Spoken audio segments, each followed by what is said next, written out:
پھرنا وجہی کا آپ صلی اللہ علیہ وسلم کے چہرے کا فی السماء آسمان میں، یعنی یقیناً ہم اے نبی صلی اللہ علیہ وسلم آپ کے چہرے کا بار بار آسمان کی طرف پھرنا دیکھ رہے ہیں، یعنی بار بار نبی صلی اللہ علیہ وسلم آسمان کی طرف دیکھتے تھے کہ اس خواہش کے ساتھ، اور آپ صلی اللہ علیہ وسلم کی چاہت تھی اور خواہش تھی کہ قبلہ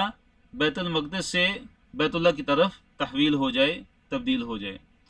تو اللہ نے فرمایا کہ فَلَنُوَلِّيَنَّكَ قِبْلَةً تَرْضَاهَا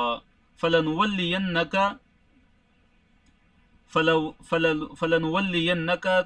پس یقیناً ہم آپ کو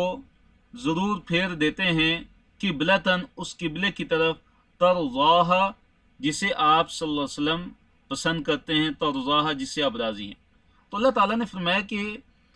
کوئی شک نہیں ہے کہ بے شک ہم جو ہے آپ صلی اللہ علیہ وسلم کو اس قبلے کی طرف پھیر دیتے ہیں کہ جسے آپ چاہتے ہیں۔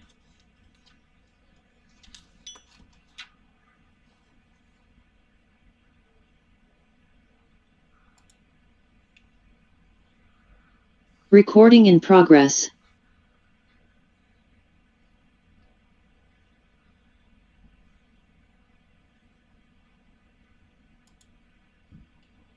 تو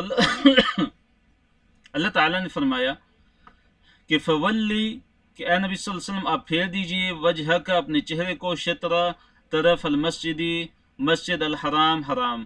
کہ اے نبی صلی اللہ علیہ وسلم آپ اپنے چہرے کو مسجد حرام کی طرف پھیر دیجئے۔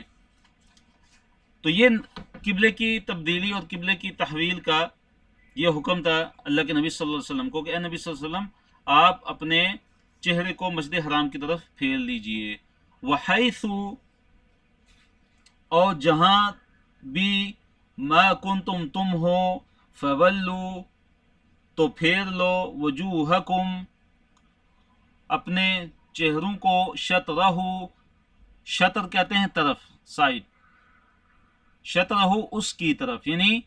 کعبہ کی طرف یعنی بیت اللہ کی طرف۔ تو یہ تمام مسلمانوں کو حکم ہے کہ جہاں بھی تم ہو اپنے چہروں کو خانہ کعبہ کی طرف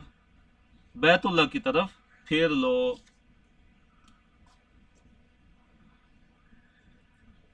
تو اس آیت کے اندر تحویل قبلہ اور قبلہ کی تبدیلی کا ذکر ہے، اور قبلہ کی تبدیلی یہ اللہ رب العالمین کے حکم سے ہوئی، اور نبی صلی اللہ علیہ وسلم کی خواہش تھی کہ قبلہ بیت المقدس سے بیت اللہ کی طرف تحویل ہو جائے۔ تو دیکھیے جو پہلا جو نسخ ہے، جو حکم منسوخ ہوا، وہ بیت المقدس کی طرف منہ کر کے نماز پڑھنے سے اس کو منسوخ کر دیا گیا، اور یہ حکم دے دیا گیا کہ آپ نے نماز اب جو پڑھنی ہے اپنا منہ آپ نے کعبۃ اللہ کی طرف کرنا ہے، اللہ تعالیٰ کے گھر کی طرف کرنا ہے۔ تو کہتے ہیں کہ پہلی جو نماز تھی وہ عصر کی نماز تھی، عصر کی نماز جو ہے اس میں یہ قبلے کی تبدیلی ہوئی۔ اور دیکھیے جو بیت المقدس تھا وہ شمال کی طرف تھا، تو مدینہ میں شمال کی طرف بیت المقدس کی طرف منہ کر کے نماز پڑھتے تھے، اور بیت اللہ جو تھا وہ اس کے بالکل اپوزٹ سائڈ پہ جنوب کی سائڈ پہ تھا، ساؤتھ کی سائڈ پہ تھا۔ اس آیت کے اندر اللہ تعالیٰ نے فرمایا کہ وَإِنَّ الَّذِينَ وَإِنَّ اور بے شک الَّذِينَ وہ لوگ اوتو دیے گئے الکتاب کتاب، جن لوگوں کو کتاب دی گئی یعنی تورات، اور یہاں مراد ہیں یہودی، لَيَعْلَمُونَ یقیناً وہ جانتے ہیں انہو کہ بے شک وہ الحق حق ہے من ربہم ان کے رب کی طرف سے، اور یقیناً جن لوگوں کو کتاب دی گئی وہ جانتے ہیں کہ یہ ان کے رب کی طرف سے حق ہے۔ وَمَا اللَّهُ اور نہیں ہے اللہ تعالی بغافل غافل اما اس چیز سے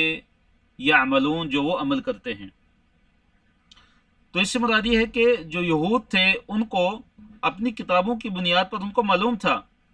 کہ نبی صلی اللہ علیہ وسلم کا، کہ آخری نبی محمد صلی اللہ علیہ وسلم کا جو قبلہ ہوگا کہ جس کی طرف وہ منہ کر کے نماز پڑھیں گے وہ مسجد حرام ہوگا، وہ کعبہ ہوگا، وہ اللہ تعالیٰ کا گھر ہوگا جو مکہ میں ہے، لیکن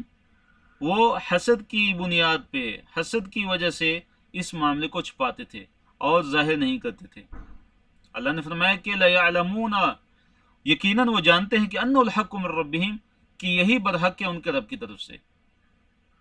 تو حق سے مراد یہاں پہ کیا ہے؟ کعبۃ اللہ کی طرف منہ کر کے نماز پڑھنا، کہ نبی صلی اللہ علیہ وسلم کا قبلہ کعبۃ اللہ، بیت اللہ تھا، ان کو معلوم تھا۔ اور کیسے معلوم تھا؟ کہ ان کی کتابوں کے اندر نبی صلی اللہ علیہ وسلم کے جو اوصاف ذکر تھے، آپ صلی اللہ علیہ وسلم کی جو نشانیاں ان کا تذکرہ تھا، تو ان کی بنیاد پہ ان کو معلوم تھا کہ جو آخری نبی آئیں گے ان کا قبلہ اور جس سمت کی طرف منہ کر کے نماز پڑھیں گے وہ اللہ تعالیٰ کا گھر کعبہ ہے۔ وَلَئِنْ أَتَيْتَ، وَلَئِنْ اور اگر، أَتَيْتَ اگر آپ لے آئیں، الذین ان لوگوں کے پاس، اوتو جو دیے گئے، الکتاب کتاب،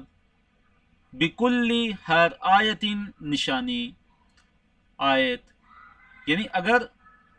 آپ ان لوگوں کے پاس یا ان لوگوں کو ہر آیت یا ہر نشانی دے دیں، ان کے پاس ہر آیت آ جائے، ہر قسم کی نشانی آ جائے، ما تبعو تو وہ نہیں پیروی کریں گے، قبلت کا اے نبی صلی اللہ علیہ وسلم آپ کے قبلے کی۔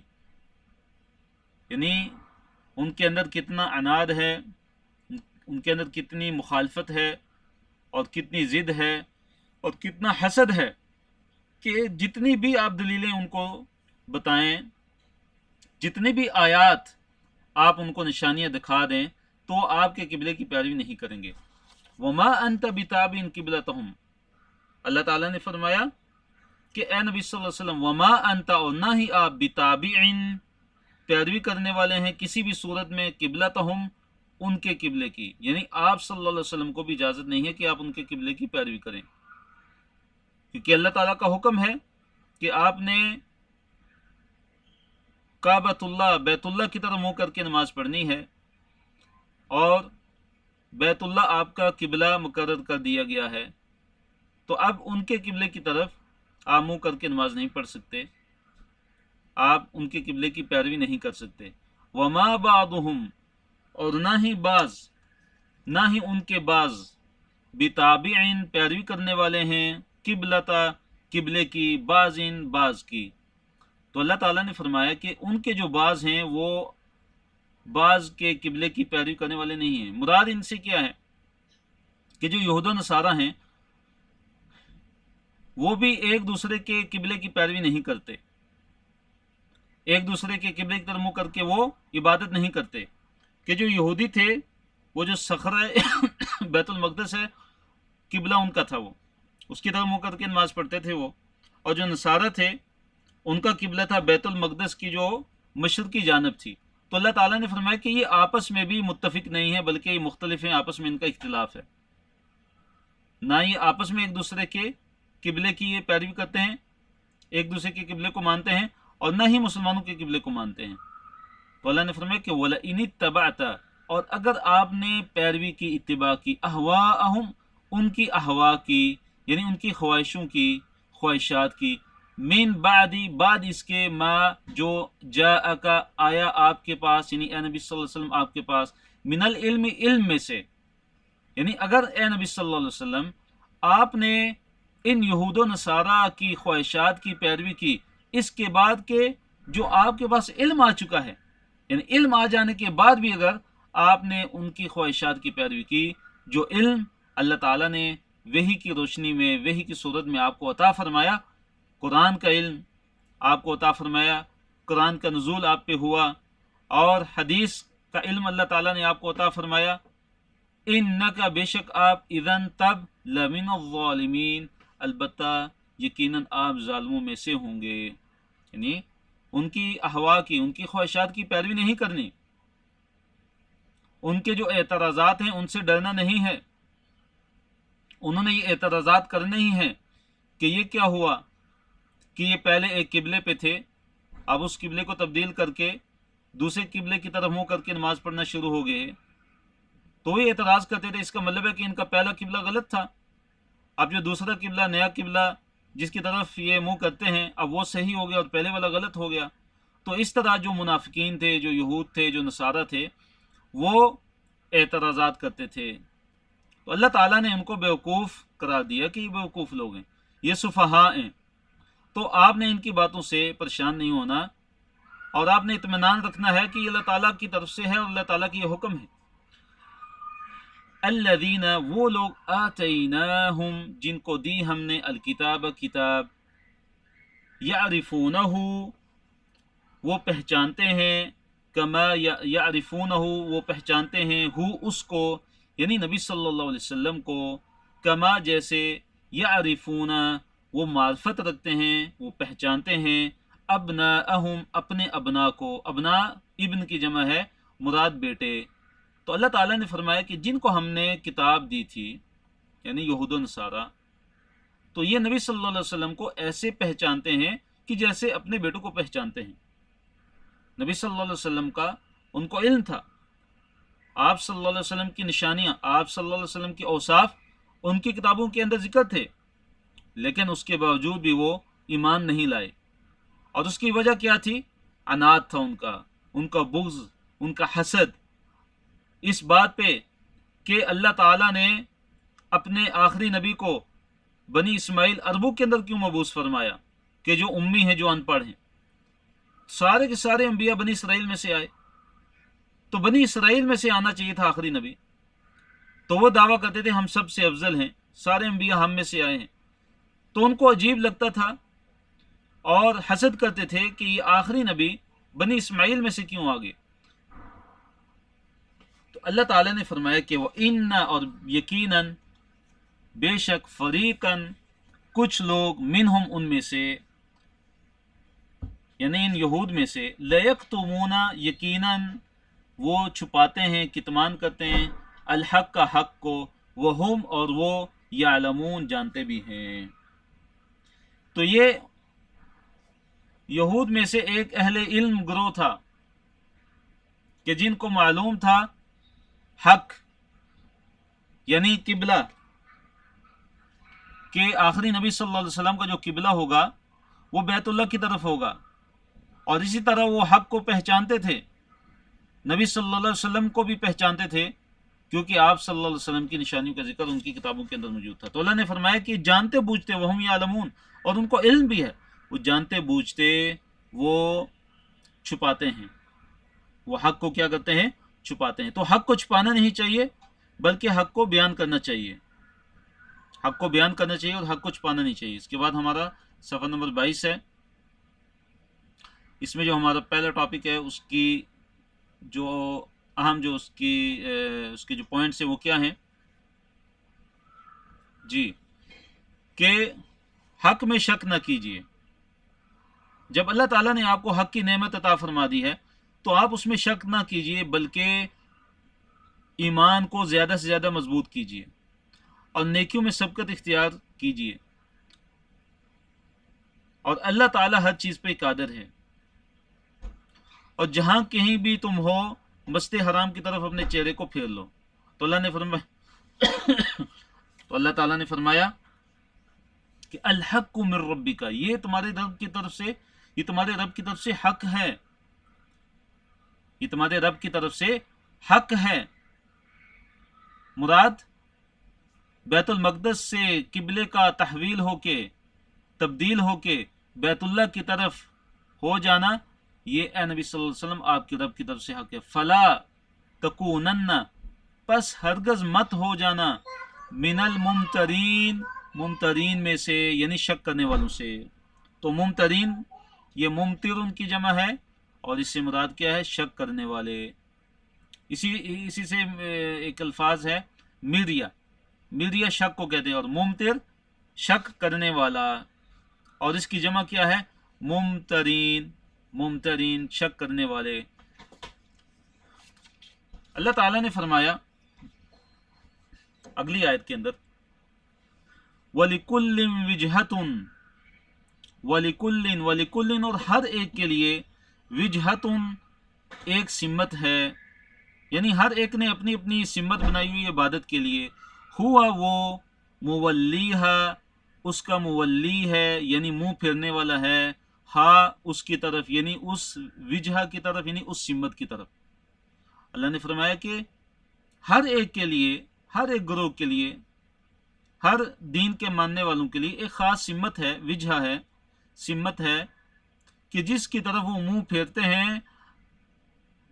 فاستبقوا الخیرات، تو اللہ تعالیٰ نے فرمایا کہ خیرات کے اندر، نیکیوں کے اندر سبقت لے جاؤ، سبقت اختیار کرو، آگے بڑھنے کی کوشش کرو. تو سبقت سے مراد کیا ہے کہ نیکیوں کے اندر آگے بڑھنے کی کوشش کرو. اللہ اکبر. تو دیکھیے جو قرآن ہے اس کی ایک ایک آیت نور ہے، اس کی ایک ایک آیت کے اندر برکت ہی برکت ہے، اور اس کی ایک ایک آیت کے اندر ہمارے لیے کئی سبق ہیں اور کئی لیسنز ہیں. تو وَلِكُلٍّ وِجْهَةٌ، اس سے مراد کیا ہے کہ یہود کا علیحدہ قبلہ،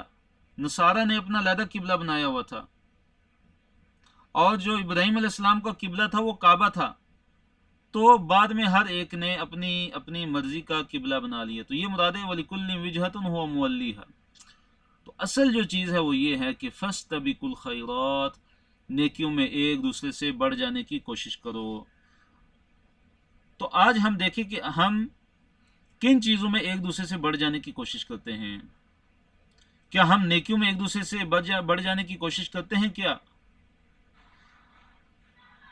کیا ہم نفل نماز ایک دوسرے سے زیادہ پڑھنے کی کوشش کرتے ہیں؟ کیا ہم صدقات و خیرات زیادہ کرنے کی کوشش کرتے ہیں؟ آج اگر ہم اپنے اعمال پہ اور اپنے طرز زندگی پہ، بلکہ اپنی ساری زندگی پہ اگر ہم نگاہ دوڑائیں، اگر ہم اس کو جانچیں، اگر ہم اس کو دیکھیں، تو ہمیں پتہ چلتا ہے کہ ہماری ساری کی ساری سبقت جو ہے، جس چیز میں ہم بڑھتے ہیں وہ دنیا ہی ہے. دنیا کا مال و متاع، دنیا کا منصب اور دنیا کی زیب و زینت، دنیا کی رونقیں، ہم ان چیزوں میں ایک دوسرے سے بڑھ جانے کی کوشش کرتے ہیں. لیکن جو قرآن کا جو ہمیں حکم ہے وہ کیا ہے کہ فاستبقوا الخیرات، کہ خیرات کے اندر ایک دوسرے سے، نیکیوں کے اندر ایک دوسرے سے بڑھ جانے کی کوشش کرو. پھر اللہ نے فرمایا اینما، جہاں بھی ہو، جہاں بھی تکونو، تم ہوگے، یاتی، لے آئے گا، بکم اللہ، تمہیں اللہ تعالی، جمیعاً، سب کے سب کو، جہاں بھی تم ہوگے اللہ تعالیٰ تمہیں لے آئے گا. اللہ تعالیٰ کے لیے تمہیں اکٹھا کرنا اور حشر، میدان حشر کے اندر تمہیں جمع کرنا اللہ تعالیٰ کے لیے کوئی مشکل نہیں ہے. کیوں کہ ان اللہ، بے شک اللہ تعالیٰ، علی کل شیء، ہر چیز پر قدیر، قدرت رکھنے والا ہے. اللہ تعالیٰ ہر چیز پہ قادر ہے. اللہ تعالیٰ کے لیے کوئی کام مشکل نہیں ہے. انما امرہ اذا اراد شیئا ان یقول له کن فیکون. اللہ تعالیٰ کا تو معاملہ یہ ہے، اللہ تعالیٰ کی تو شان یہ ہے کہ جب اللہ تعالیٰ کسی چیز کا فیصلہ کرتا ہے، ارادہ کرتا ہے، تو بس کہہ دیتا ہے کن فیکون، کہ ہو جا، تو وہ چیز ہو جاتی ہے. تو اگلی آیت کے اندر اللہ تعالیٰ نے حکم دیا کہ جہاں کہیں بھی تم ہو اور نماز کا وقت آ جائے اور نماز کا ارادہ ہو اور نماز پڑھنے لگو، تو اپنے چہرے کو مسجد حرام کی طرف پھیر لیا کرو، اپنے چہرے کو کعبہ کی طرف کر لیا کرو. تو اسی آیت سے اور جو پچھلی آیات ہیں جو گزر چکی ہیں، ان سے علماء نے یہ استدلال کیا ہے کہ قبلہ کی طرف رخ کرنا یہ فرض ہے نماز کے اندر. فرض نماز کے اندر قبلہ کی طرف منہ کرنا، رخ کرنا، یہ فرض ہے. اگر کوئی قبلے کی طرف منہ کر کے نماز نہیں پڑھتا تو اس کی نماز نہیں ہے. اللہ نے فرمایا وَمِنْ حَيْثُ، وَمِنْ، اور سے، حیث، جہاں بھی، وَمِنْ حَيْثُ، جہاں سے بھی، خرجتا، آپ نکلیں، فَوَلِّ، تو پس پھیر لیں، وجہ کا، اپنے چہرے کو، شطر، طرف، المسجد الحرام، مسجد حرام کی طرف. کہ جہاں سے بھی آپ نکلیں، آپ اپنے چہرے کو مسجد حرام کی طرف پھیر لیں. وَإِنَّهُ، اور بے شک وہ، لَلْحَقُّ، یقیناً حق ہے، من ربک، آپ صلی اللہ علیہ وسلم کے رب کی طرف سے. یعنی مسجد حرام کی طرف منہ کرنا، کعبۃ اللہ کی طرف منہ کر کے نماز پڑھنا، اور یہ جو قبلہ کی تبدیلی کا جو حکم ہے یہ اے نبی صلی اللہ علیہ وسلم آپ کے رب کی طرف سے بالکل برحق ہے۔ وَمَا اللَّهُ، اور اللہ تعالیٰ نہیں ہے، بغافلین، غفلت یعنی غافل، عما، اس چیز سے تعملون جو تم کرتے ہو، اللہ تعالیٰ تمہارے اعمال سے بے خبر نہیں ہے۔ تو اس آیت سے ہمیں کیا پتہ چلتا ہے کہ دیکھیے ہم ہر حال میں جیسے بھی ہوں ہم اللہ تعالیٰ کا مراقبہ کریں۔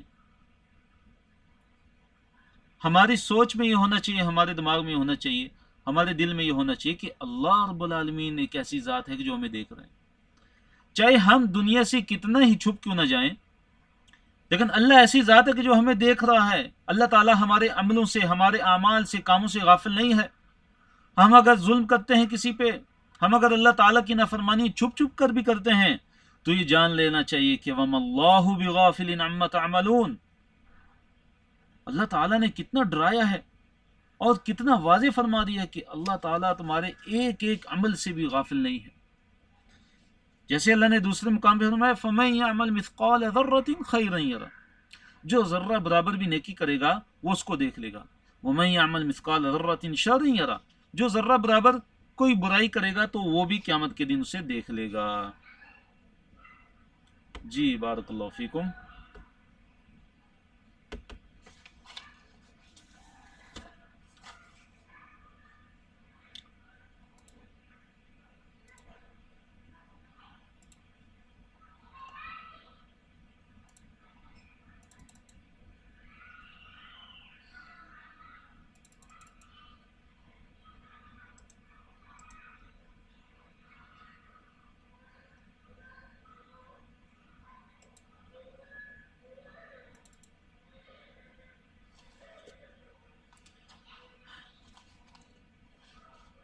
جی اگلی آیت میں اللہ تعالیٰ نے فرمایا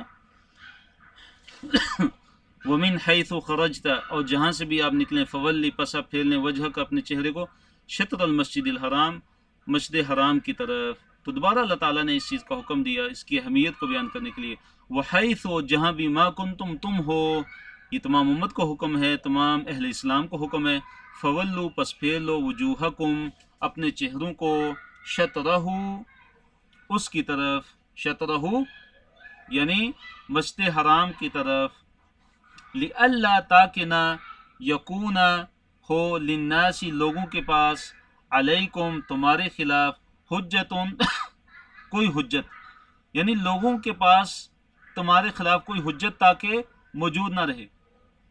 کوئی دلیل ان کے پاس تمہارے خلاف موجود نہ رہے۔ کیا مطلب اس کا مطلب یہ ہے کہ اگر آپ مسجد حرام یعنی کعبۃ اللہ کی طرف اگر آپ منہ کر کے نماز نہیں پڑھتے تو کیا ہوگا کہ جو مشرکین مکہ ہیں وہ اعتراض کریں گے کہ یہ کیسے نبی ہیں کہ ملت ابراہیم کے اندر جو کعبہ تھا، جو قبلہ تھا وہ کعبہ تھا، وہ مسجد حرام تھی، کعبہ تھا۔ اور اسی طرح اگر بیت المقدس کی طرف ہی منہ کر کے نماز پڑھتے رہتے تو یہودی یہ اعتراض کرتے کہ بھئی ہماری کتابوں کے اندر تو یہ لکھا ہوا ہے کہ آخری نبی کا جو قبلہ ہے وہ مسجد حرام ہوگی، کعبہ ہوگا، بیت اللہ ہوگا، تو یہ کیسے نبی ہیں کہ جو بیت المقدس کی طرف ہی منہ کر کے نماز پڑھ رہے ہیں؟ تو یہ اس کا مطلب ہے کہ لِأَلَّا يَكُونَ لِلنَّاسِ عَلَيْكُمْ حُجَّةٌ، تاکہ لوگوں کے پاس تمہارے خلاف کوئی حجت باقی نہ رہے، کوئی دلیل باقی نہ رہے، کوئی آپ کے متعلق کوئی بات نہ کر سکیں۔ لیکن إِلَّا الَّذِينَ، سوائے ان لوگوں کے، ظلموا، جن لوگوں نے ظلم کیا، منہم، یعنی جو ان میں ظالم ہیں، جو حد سے گزرنے والے ہیں، ان سے آپ نے بالکل ڈرنا نہیں ہے، ان کا آپ نے کوئی لحاظ نہیں رکھنا، ان کی طرف آپ نے کوئی توجہ نہیں دینی۔ فلا تخشوہم، اللہ نے فرمایا فلا، پس نہیں، تخشوہم، ان سے ڈرنا، ان سے نہیں ڈرنا ہے، وخشونی، اور مجھ ہی سے ڈرو، ولی اتم، اور تاکہ میں مکمل کر دوں، پوری کر دوں، نعمتی، اپنی نعمت، علیکم، تم پہ، تاکہ میں اپنی نعمت تم پہ پوری کر دوں، ولعلکم، اور تاکہ تم تہتدون، ہدایت پا جاؤ۔ تو اللہ تعالیٰ نے یہ جو تحویل قبلہ ہے اس کی حکمتیں یہاں پہ ذکر کی ہیں۔ پہلی حکمت یہ ہے تاکہ لوگ بات نہ کر سکیں، کہ یہ کیسے نبی ہیں کہ جو بیت المقدس کی طرف ہی منہ کر کے نماز پڑھ رہے ہیں؟ تو یہودی علیحدہ باتیں کرتے، نصارہ جو نصرانی وہ علیحدہ بات کرتے، اور مشرکین مکہ علیحدہ اعتراض کرتے. تو اس لیے قبلے کو بیت اللہ کی طرف تحویل کیا گیا اور اس کو تبدیل کیا گیا. اور دوسری حکمت اللہ تعالیٰ نے یہ بیان فرمائی کہ تاکہ اللہ تعالیٰ تم پہ اپنی نعمتوں کو تمام کرے، اپنی نعمتوں کو پورا کر دے، کہ قبلے کی تحویل، قبلے کو تبدیل کر کے بھی اللہ تعالیٰ نے اپنی نعمت کو پورا کیا. اور اسی طرح وَلَعَلَّكُمْ تَهْتَدُونَ کہ قبلے میں تمہیں رائے حق کی ہدایت تاکہ ہو جائے، تاکہ اس معاملے میں بھی جیسے باقی سارے معاملات میں اللہ تعالیٰ نے امت مسلمہ، امت محمدیہ صلی اللہ علیہ وسلم کو ہدایت عطا فرمائی اور سیدھا راستہ واضح فرما دیا، تو تاکہ وَلَعَلَّكُمْ تَهْتَدُونَ تاکہ اس معاملے میں بھی تم کو ہدایت مل جائے. اگلی آیت کے اندر اللہ رب العالمین نے فرمایا کہ کما ارسلنا فیکم رسولا منکم، کما جیسے ارسلنا ہم نے بھیجا، فیکم تم میں، رسولا ایک رسول، منکم تم ہی میں سے، یعنی جیسے ہم نے تم میں سے ہی ایک رسول بھیجا، یعنی محمد صلی اللہ علیہ وسلم، یتلو تلاوت کرتے ہیں، علیکم تم پر، آیاتنا ہماری آیتوں کو، ویزکیکم اور وہ نبی یعنی محمد صلی اللہ علیہ وسلم، یزکیکم تمہیں پاک کرتے ہیں، یعنی برے اعمال سے، برے اخلاق سے، شرک اور کفر کی گندگیوں سے، ویعلمکم اور وہ تمہیں سکھاتے ہیں. کیا سکھاتے ہیں؟ الکتاب کتاب یعنی قرآن، والحکمت اور حکمت، کتاب و حکمت. تو حکمت سے مراد یہاں علماء نے سنت مراد لی ہے اور حدیث مراد لی ہے، کہ نبی صلی اللہ علیہ وسلم قرآن بھی سکھاتے ہیں اور حدیث اور سنت بھی سکھاتے تھے. وَيُعَلِّمُكُمْ اور وہ سکھاتے ہیں آپ کو، یعنی آپ سب کو، ما جو لم تکونوا نہیں تھے تم، تعلمون جانتے، یعنی وہ بھی سکھاتے ہیں، ان چیزوں کی بھی تعلیم دیتے ہیں کہ جو تم اس سے پہلے جانتے نہیں تھے. یعنی مثلا قیامت کے متعلق جو آپ صلی اللہ علیہ وسلم نے خبریں دی، جو بتایا، جنت اور جہنم کے بارے میں جو نبی صلی اللہ علیہ وسلم نے جو معلومات دیں، جو بتایا، غیب کی جو خبریں دی اللہ کے نبی صلی اللہ علیہ وسلم نے، ملائکہ کے متعلق، فرشتوں کے متعلق، آخرت کے متعلق، قبر کے متعلق، تو یہ اس سے مراد ہے کہ وَيُعَلِّمُكُم مَّا لَمْ تَكُونُوا تَعْلَمُونَ کہ نبی صلی اللہ علیہ وسلم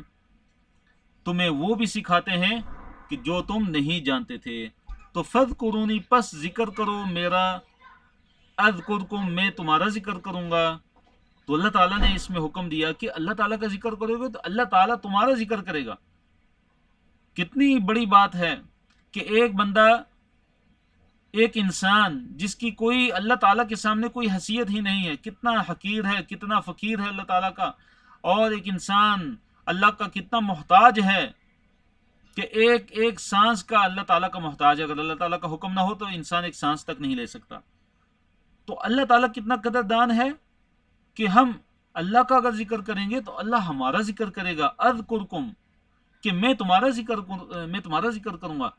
واشکروا لی اور میرا شکر کرو، ولا تکفرون اور میرا کفر نہ کرو. کفر سے مراد کیا ہے؟ نہ شکری بھی نہ کرو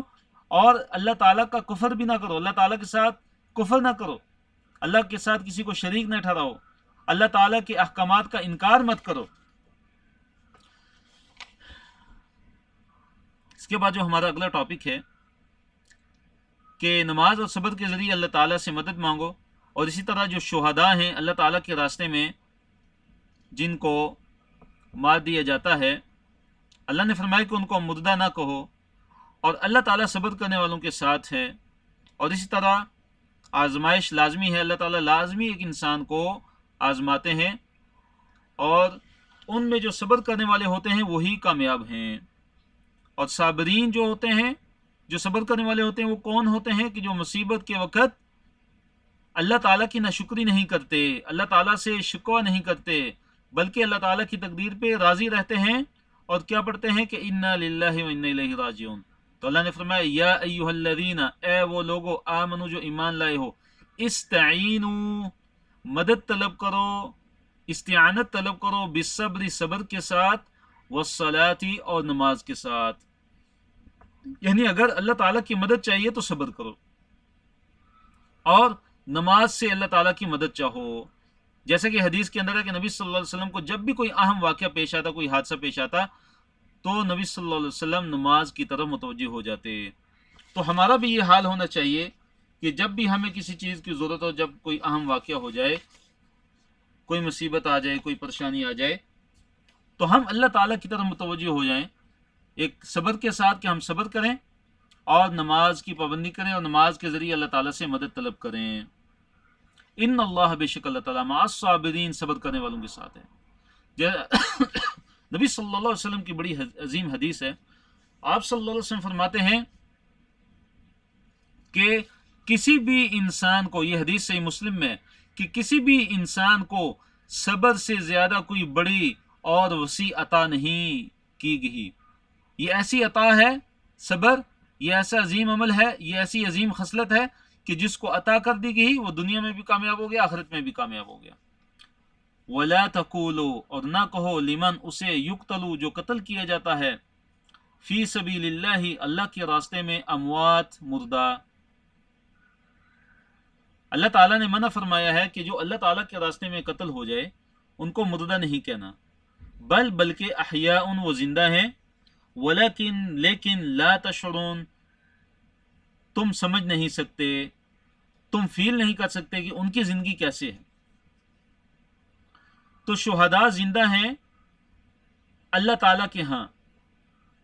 اور ان کی جو زندگی ہے وہ برزخی زندگی ہے،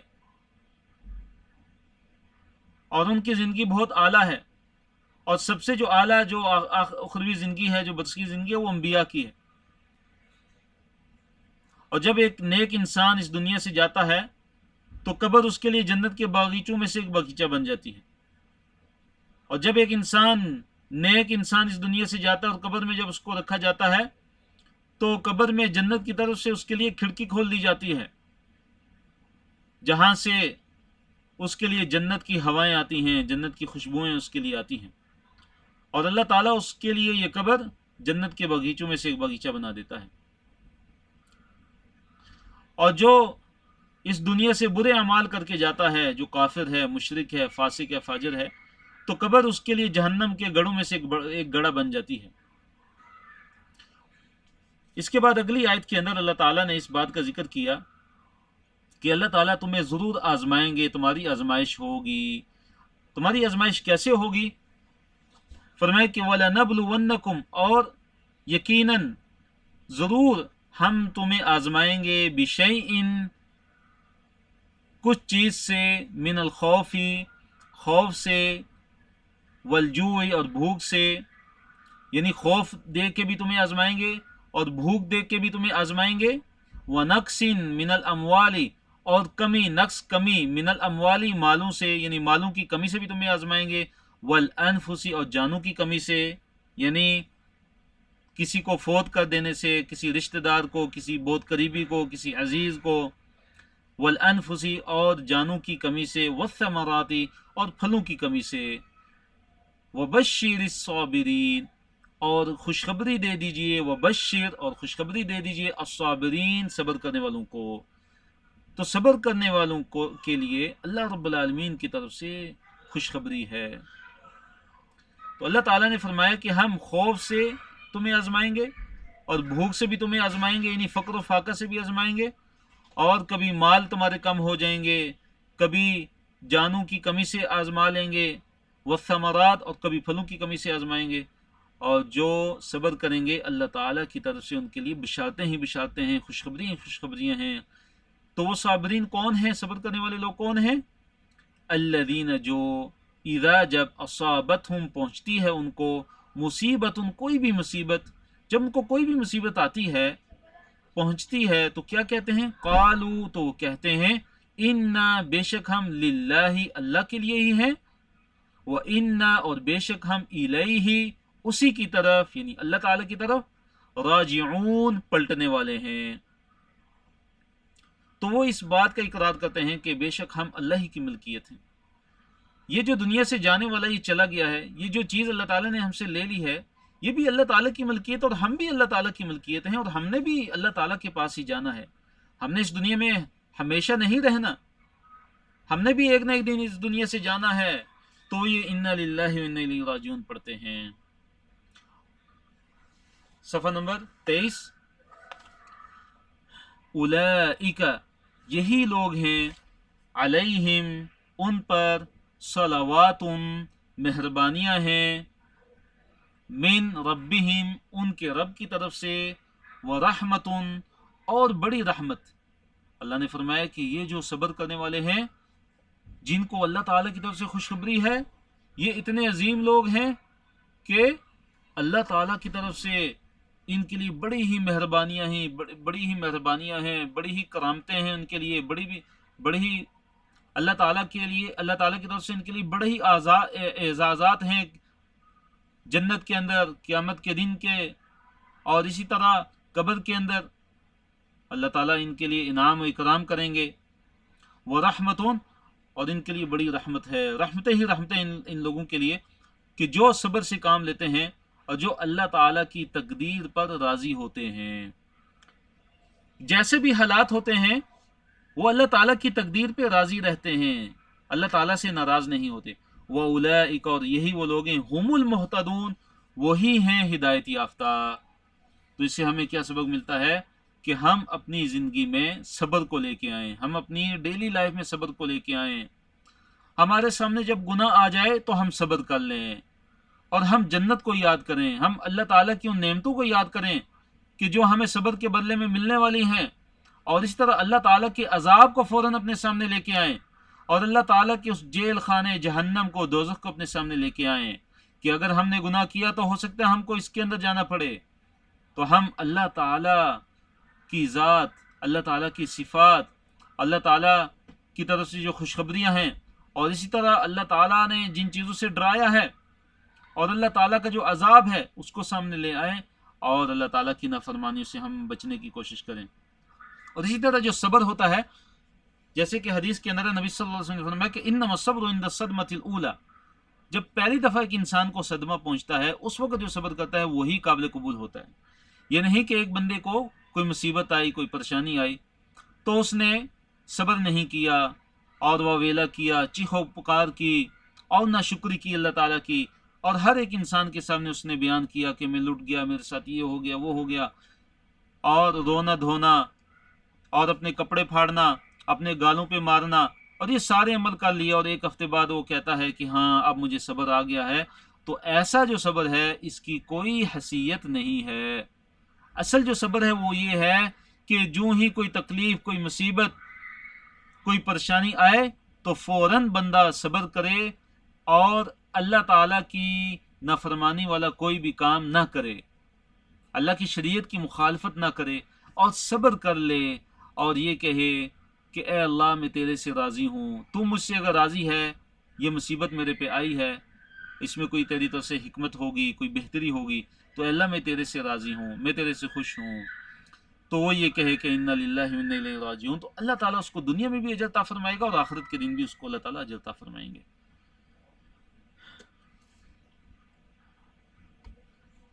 جی،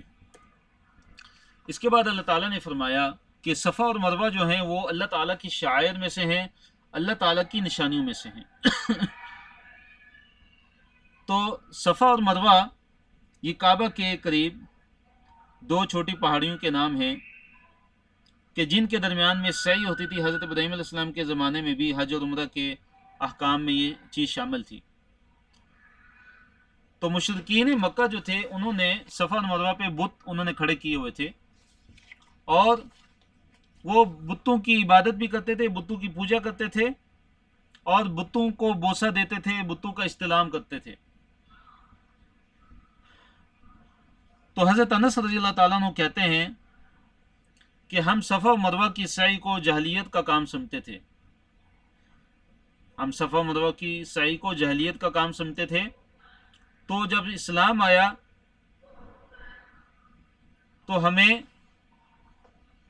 آیا تو تب بھی ہم صفا مروہ کی سعی سے رک گئے، کہ جیسے کہ جاہلیت کے اندر سمجھتے تھے کہ یہ اس کی سعی جو ہے وہ ٹھیک نہیں ہے، صفا مروہ کے درمیان سعی کرنا، 7 چکر لگانا، تو وہ سمجھتے تھے کہ یہ درست نہیں ہے. جب اسلام آیا تو تب بھی وہ سمجھتے تھے کہ درست نہیں ہے. تو پھر اللہ تعالیٰ نے یہ آیت نازل کی کہ صفا اور مروہ تو اللہ تعالیٰ کی نشانیوں میں سے ہیں. تو جو بھی کوئی حج کرے یا عمرہ کرے تو اس پہ کوئی گناہ نہیں ہے کہ وہ ان دونوں کے درمیان کا طواف کرے، خوب اچھی طرح طواف کرے، نہیں صحیح کرے. اور جو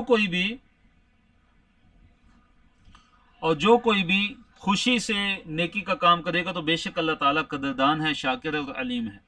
تو ہم لفظی ترجمے پہ آتے ہیں کہ ان نہ بے شک الصفا صفا والمروہ اور مروہ من سے شعائر نشانیاں اللہ کی، کہ من شعائر اللہ کہ اللہ کی نشانیوں میں سے ہیں، کہ صفا اور مروہ اللہ تعالیٰ کی نشانیوں میں سے ہیں.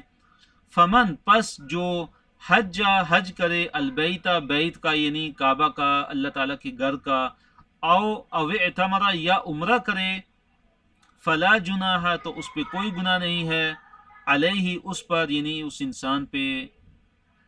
ان یطوف کہ وہ خوب طواف کرے، بہما ان کے درمیان یعنی صفا مروہ کے درمیان صحیح کرے. ومن اور جو تطوع جو اپنی خوشی سے نیکی کرتا ہے، خیرن خیر کا کام، نیکی کا کام، فإن اللہ تو بے شک اللہ تعالیٰ شاکرن بڑا ہی قدردان ہے، علیم جاننے والا ہے. اللہ تعالیٰ کسی کی چھوٹی سی چھوٹی نیکی بھی رائیگاہ نہیں جانے دیتا. جیسے وہ حدیث معروف ہے نا، مشہور ہے کہ ایک دفعہ ایک انسان راستے میں سے گزر رہا تھا تو اس نے دیکھا کہ راستے کے اندر کانٹے پڑے ہوئے ہیں، تو اس نے ان کانٹوں کو راستے میں سے ہٹا دیا اس نیت سے کہ کسی مسلمان کو اس کے ذریعے تکلیف اور اذا نہ پہنچے، اذیت نہ ہو. تو اللہ تعالیٰ نے اس کو معاف فرما دیا اور اللہ تعالیٰ نے اس کو جنت عطا فرما دی، جنت میں داخل کر دیا. تو اللہ تعالیٰ بہت قدردان ہے. تو اس لیے ہمیں چھوٹی سے چھوٹی نیکی کو حقیر نہیں سمجھنا چاہیے، اور اسی طرح چھوٹے سے چھوٹے گناہ کو بھی ہمیں حقیر نہیں جاننا چاہیے، بلکہ اللہ تعالیٰ سے ڈرنا چاہیے اور نیکیوں کی کثرت کرنی چاہیے، زیادہ سے زیادہ نیکیاں کرنی چاہیے، تاکہ قیامت کے دن ہمارے جو اعمال نامے کے جو پلڑے ہیں، جو نیکی کا پلڑا ہو، تاکہ وہ باری ہو جائے. کثرت سے نیکیاں کریں، کثرت سے اللہ تعالیٰ کی تسبیح، اللہ تعالیٰ کی تحمید.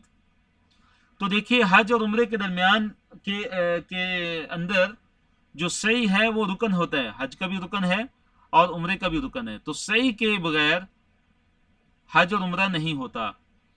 تو صفا اور مروہ کے درمیان یہ دو پہاڑ ہیں، تو ان کے درمیان سعی کرنی ہوتی ہے. صفا سے لے کے مروہ تک ایک چکر ہوتا ہے، پھر مروہ سے صفا دوسرا ہوتا ہے. تو 7 چکر لگانے پڑتے ہیں صفا اور مروہ کے درمیان،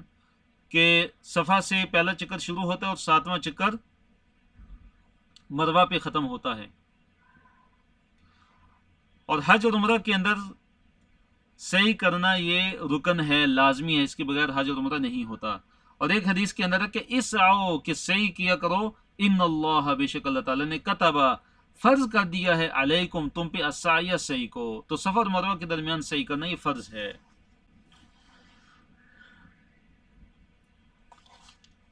ان آیات کے اندر اللہ تعالیٰ نے ان لوگوں کا ذکر کیا کہ جو واضح اللہ تعالیٰ کی طرف سے اتاری کی بینات اور ہدایت کی جو آیات ہیں، اور واضح اللہ تعالیٰ کی طرف سے جو دلائل ہیں، واضح جو دلائل ہیں ان کو جو چھپاتے ہیں اور اپنے دنیاوی مفاد کی وجہ سے علم کو چھپاتے ہیں، ان کا بیان ہے کہ ایسے انسانوں پہ اللہ تعالیٰ کی طرف سے لعنت کی جاتی ہے. اللہ نے فرمایا ان الذین بے شک وہ لوگ یکتمون چھپاتے ہیں ما اسے انزلنا جو نازل کیا ہم نے من البینات بینات میں سے مراد کیا ہے کہ جو ہم نے نازل کی بینات یعنی واضح دلیلیں، واضح دلائل، والہدا اور ہدایت. اللہ تعالیٰ نے جو ہدایت نازل کی، اللہ تعالیٰ نے جو واضح دلائل نازل کیے، من بعد اس کے ما جو بیناہ جو ہم نے کھول کر بیان کر دیا، للناسی لوگوں کے لیے، فی الکتابی کتاب کے اندر. یعنی یقیناً جو لوگ چھپاتے ہیں ان واضح دلائل کو اور ہدایت کو کہ جو اللہ تعالیٰ نے لوگوں کے لیے کتاب کے اندر نازل کی، اور باوجود اس کے کہ اللہ تعالیٰ نے لوگوں کے لیے ان بینات کو، ان واضح دلائل کو اور ہدایت کو اللہ تعالیٰ نے لوگوں کے لیے کھول کھول کر بیان کر دیا ہے، لیکن اس کے باوجود بھی بعض لوگ ان بینات کو اور اس ہدایت کو چھپاتے تھے اور صحیح بات لوگوں کو نہیں بتاتے تھے۔ یعنی یہود و نصارہ میں سے جو ان کے علماء تھے اور جن کو علم تھا کہ نبی صلی اللہ علیہ وسلم برحق ہیں، اور جن کے بارے میں اللہ تعالیٰ نے فرمایا کہ یعرفونہ کما یعرفون ابناءہم، کہ نبی صلی اللہ علیہ وسلم کو ایسے پہچانتے ہیں، ایسے جانتے ہیں کہ جیسے اپنے بیٹوں کو پہچانتے ہو جانتے ہیں۔ تو اس طرح کے لوگ تھے کہ جو اپنے دنیاوی مفاد کی خاطر اللہ تعالیٰ کی آیتوں کو بیچ دیتے تھے اور دنیا کے تھوڑے سے نفع اور مفاد کی خاطر اللہ کی آیتوں کو بیچ دیتے تھے۔ تو ان کا انجام اللہ نے کیا فرمایا؟ اولئک، یہی لوگ، یلعنہم اللہ، اللہ تعالیٰ لعنت کرتا ہے ان پہ، ویلعنہم، اور لعنت کرتے ہیں ان پر، یعنی چھپانے والوں پہ، اللعنون، لعنت کرنے والے، یعنی اللہ تعالیٰ بھی ان پہ لعنت کرتے ہیں اور جتنے بھی لعنت کرنے والے ہیں سب ان پہ لعنت کرتے ہیں۔ تو اس آیت سے ہمیں پتہ چلا کہ کتمان، یکتمون سے کتمان یعنی چھپانا اللہ تعالیٰ کی آیات کو اور اللہ تعالیٰ کی طرف سے قرآن اور سنت کے اندر جو واضح جو بینات ہیں، جو ہدایت ہے، ان کو اگر کوئی چھپاتا ہے اور لوگوں کے سامنے بیان نہیں کرتا، کس وجہ سے؟ اپنے دنیاوی کسی مفاد، اپنی دنیاوی کسی نفع کی وجہ سے، تو اللہ نے فرمایا کہ ایسے انسان ملعون ہے اور ان پہ لعنت ہے۔ ہاں، الا الذین، سوائے ان لوگوں کے، تابو، جو توبہ کر لیں، واصلحوا، اور اپنی اصلاح کر لیں، جو اپنے آپ کو ٹھیک کر لیں، توبہ بھی کر لیں اور اپنے آپ کو ٹھیک بھی کر لیں، وبینوا، اور بیان بھی کرنا شروع ہو جائیں، کھول کھول کے بیان بھی کرنا شروع ہو جائیں، فاولئک، پس وہ لوگ، اتوبو،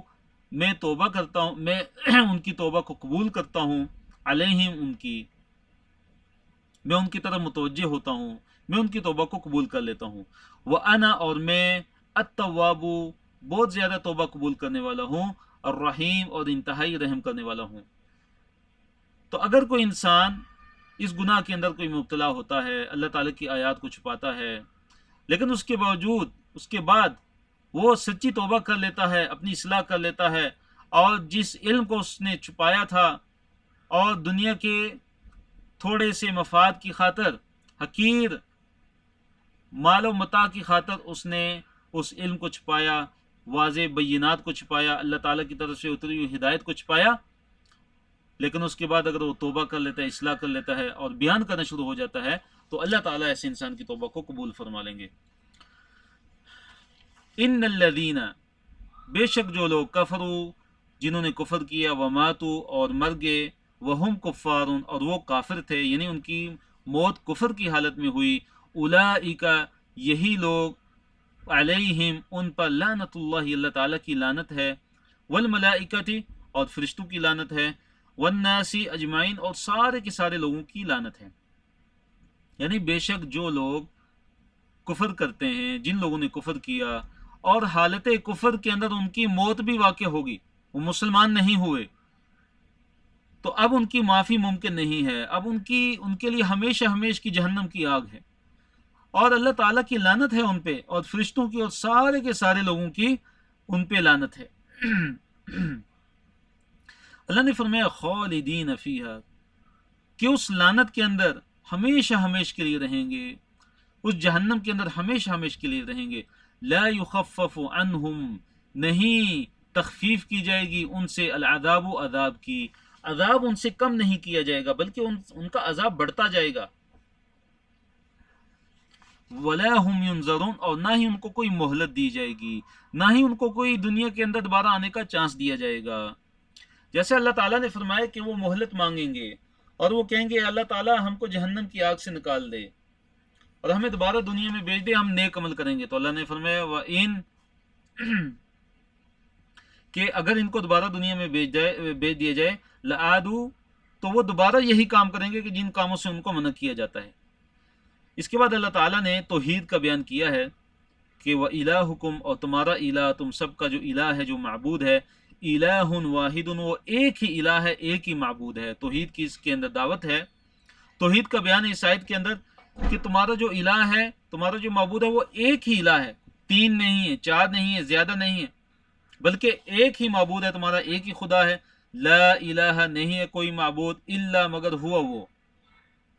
اس کے علاوہ کوئی بھی تمہارا معبود نہیں ہے۔ الرحمن جو مہربان ہے، الرحیم نہایت رحم کرنے والا ہے۔ اس کے بعد اس آیت کے اندر اللہ تعالیٰ نے اپنی مختلف نشانیوں کا بیان کیا۔ اللہ کی مختلف نشانیوں کا بیان ہے، جیسے آسمانوں کی پیدائش، زمین کی پیدائش، اسی طرح دن رات کی گردش، دن رات کا آنا جانا، اور جو کشتیاں سمندر کے اندر چلتی ہیں اور وہ چیزیں لے کے چلتی ہیں کہ جو لوگوں کو نفع دیتی ہیں، اور اسی طرح اللہ تعالیٰ جو آسمان سے بارش نازل فرماتے ہیں،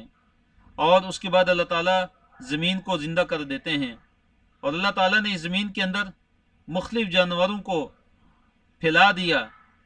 اور اسی طرح جو ہوائیں ہیں ان کا گردش کرنا، اور اسی طرح آسمان اور زمین کے درمیان اللہ تعالیٰ نے جو بادلوں کو جو مسخر کر رکھا ہے، تو یہ ساری کی ساری جو ہیں یہ اللہ تعالیٰ کی نشانیاں ہیں، اللہ تعالیٰ کی نشانیاں۔ اللہ نے فرمایا ان بے شک فی خلق السماواتی آسمانوں کی پیدائش میں، والارض اور زمین کی پیدائش میں، واختلاف اللیل والنہار اور لیل و نہار کے اختلاف میں، یعنی اختلاف آنے جانے میں، اللیلی رات، والنہار اور دن، تو لیل رات کو کہتے ہیں اور نہار دن کو کہتے ہیں، اور اختلاف آنا جانا ان کا مختلف ہونا، کبھی رات آتی ہے پھر دن آتا ہے، پھر دن کے بعد رات آتی ہے، پھر رات کے بعد دن آ جاتا ہے۔ تو اللہ نے فرمایا کہ اللہ کی ان مخلوقات میں بہت نشانیاں ہیں۔ اسی طرح والفلک اور فلک میں، یعنی کشتی میں، التی جو تجری چلتی ہے، فی البحری بحر میں، یعنی سمندر میں، بما اس چیز کو لے کے، ینفع جو نفع دیتا ہے، الناس لوگوں کو، یعنی کشتیاں جیسے بحری جہاز ہیں، کشتیاں ہیں، تو لوگوں کو نفع دینے والے سامان کو اٹھا کے وہ چلتی ہیں، ایک جگہ سے لے کے دوسری جگہ لے کے جاتی ہیں۔ وما اور جو انزل نازل کیا اللہ تعالیٰ نے، من السماء آسمان سے، من ماء ان پانی میں سے، یعنی پانی جو نازل کیا اللہ تعالیٰ نے آسمان میں سے، اس میں بھی نشانیاں ہیں اہل ایمان کے لیے، اہل عقل و دانش کے لیے۔ فاحیا پس زندہ کیا، بھی اس پانی کے ذریعے، الارض زمین کو، بعد موتیہا زمین کی موت کے بعد، یعنی زمین بنجر ہو گئی تھی، اس کے بعد جب بارش نازل ہوتی ہے، اللہ تعالیٰ پانی اتارتے ہیں تو زمین لہلا اٹھتی ہے، زمین کی پیداوار اگنا شروع ہو جاتی ہے۔ تو یہ اللہ تعالیٰ نے مثال دی ہے کہ تمہارے سامنے گویا کہ روزانہ مردے زندہ ہو رہے ہیں، کہ دیکھو کیسے زمین بالکل اس کے اوپر کچھ بھی نہیں تھا، کوئی چیز اگی ہوئی نہیں تھی، اس کے بعد اللہ تعالیٰ نے بارش نازل کی، اللہ تعالیٰ نے پانی نازل کیا، بارش کا پانی نازل کیا، تو اس کے بعد اس سے گھاس اگنا شروع ہو جاتا ہے اور مختلف قسم کی نباتات اگنا شروع ہو جاتی ہیں۔ تو اس میں اللہ تعالیٰ کی طرف سے بہت بڑی نشانی ہے کہ جیسے اللہ تعالیٰ اس زمین کو زندہ کر رہا ہے، اسی طرح اللہ تعالیٰ قیامت کے دن مردوں کو زندہ کرے گا۔ وبث اور پھیلا دیے، فیہا اس میں، یعنی زمین میں، من کل دابۃ ہر قسم کے جانور، تو ہر قسم کے جانور دابہ جو ہیں اللہ تعالیٰ نے اس زمین کے اندر، اس زمین کے اوپر پھیلا دیے۔ وتصریف الریاح، وتصریف الریاح اور ریاح، ریح کی جمع ہے ہواؤں کا پھیرنا، کہ ہواؤں کو پھیرتے ہیں اللہ رب العالمین۔ والسحاب اور سحاب یعنی بادل، سحاب سے مراد کیا؟ بادل، المسخری جس کو اللہ تعالیٰ نے مسخر کر دیا ہے، بین السمائی آسمان کے، مابین والارض اور زمین کے، آسمان اور زمین کے درمیان بادل کو اللہ تعالیٰ نے ہمارے لیے مسخر کر دیا ہے، کہ اللہ تعالیٰ نے بادلوں کو ہمارے کام پہ لگا دیا ہے کہ جب ضرورت ہوتی ہے تو اللہ تعالیٰ کی طرف سے اللہ تعالیٰ حکم دیتے ہیں تو بادلوں سے بارش برستی ہے۔ لآیات البتہ یقیناً آیتیں ہیں، نشانیاں ہیں، کن لوگوں کے لیے؟ لقوم ان لوگوں کے لیے، یعقلون جو عقل رکھتے ہیں، جو عقل مند ہیں، ان کے لیے ان ساری کی ساری مخلوقات کے اندر اللہ رب العالمین کی بڑی ہی نشانیاں ہیں۔ اس کے بعد ہمارا صفحہ نمبر 24 ہے۔ اللہ نے فرمایا وَمِنَ النَّاسِ اور لوگوں میں سے وہ بھی ہیں، من یتخذ جو بنا لیتے ہیں، من دون اللہ اللہ تعالیٰ کے علاوہ، اندادن شریک، کہ لوگوں میں سے بعض ایسے لوگ بھی ہیں کہ جو اللہ تعالیٰ کے ساتھ دوسروں کو شریک بنا لیتے ہیں، انداد یعنی شریک بنا لیتے ہیں، اللہ کی مخلوق کو اللہ تعالیٰ کے ساتھ شریک بنا لیتے ہیں. یحبونہم، وہ ان سے محبت کرتے ہیں. کیسی محبت؟ کحب اللہ، جیسے اللہ تعالیٰ سے محبت کی جانی چاہیے. اللہ تعالیٰ جیسی محبت اپنے ان شریکوں سے کرتے ہیں. وَمِنَ النَّاسِ، اور لوگوں میں سے ایسے بھی ہیں، من جو یتخذو بناتے ہیں، من دون اللہ، اللہ تعالیٰ کے علاوہ، اندادن شریک، یحبونہم، ان سے محبت کرتے ہیں، کحب اللہ، اللہ تعالیٰ کی محبت جیسا، جیسے اللہ تعالیٰ سے محبت ہونی چاہیے، یہ ایسی محبت اپنے شریکوں سے کرتے ہیں. والذین آمنوا، اللہ نے فرمایا کہ جو لوگ ایمان لے آئے، اشد، وہ شدید ہیں، بہت سخت ہیں، حباً، محبت میں، للہ، اللہ تعالیٰ کی. یہ اہل ایمان کا وصف بیان ہوا ہے، اہل ایمان کی صفت بیان ہوئی ہے کہ جو اہل ایمان ہیں وہ سب سے بڑھ کے اللہ تعالیٰ سے محبت کرتے ہیں. اس کے بعد وَلَوْ يَرَى الَّذِينَ ظَلَمُوا، کہ کاش وہ لوگ کہ جنہوں نے ظلم کیا، اِذْ يَرَوْنَ الْعَذَابَ، کاش وہ دیکھ لیں اس منظر کو اس دنیا کے اندر، اگر وہ دیکھ لیں، اگر وہ ان کو پتہ چل جائے کہ جب وہ دیکھیں گے عذاب کو، جب وہ عذاب کو دیکھ لیں گے، یعنی جو ظالم ہیں وہ قیامت کے دن عذاب کو دیکھ لیں گے. کاش اگر وہ دنیا میں یہ چیز دیکھ لیں، اپنے آپ کو عذاب میں جلتا، اپنے عذاب میں مبتلا ہوتا، اگر کاش وہ دنیا کے اندر دیکھ لیں تو وہ جان لیں کہ ان القوت، کہ بے شک ساری کی ساری قوت، للہ، اللہ تعالیٰ ہی کے لیے، جمیعاً، اللہ کے لیے، ساری کی ساری قوتیں اللہ تعالیٰ ہی کے لیے ہیں. وَأَنَّ اللَّهَ، اور یہ کہ بے شک اللہ تعالیٰ شدید العذابی، بڑا سخت عذاب والا ہے.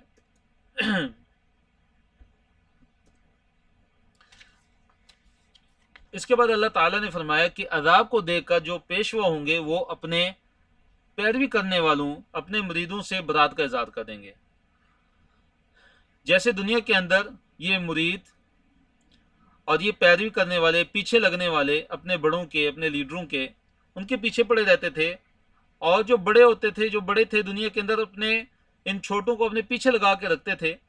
کہ ہمارے پیچھے ہی لگے رہیں، یہ ہمارے نیچے ہی لگے رہیں،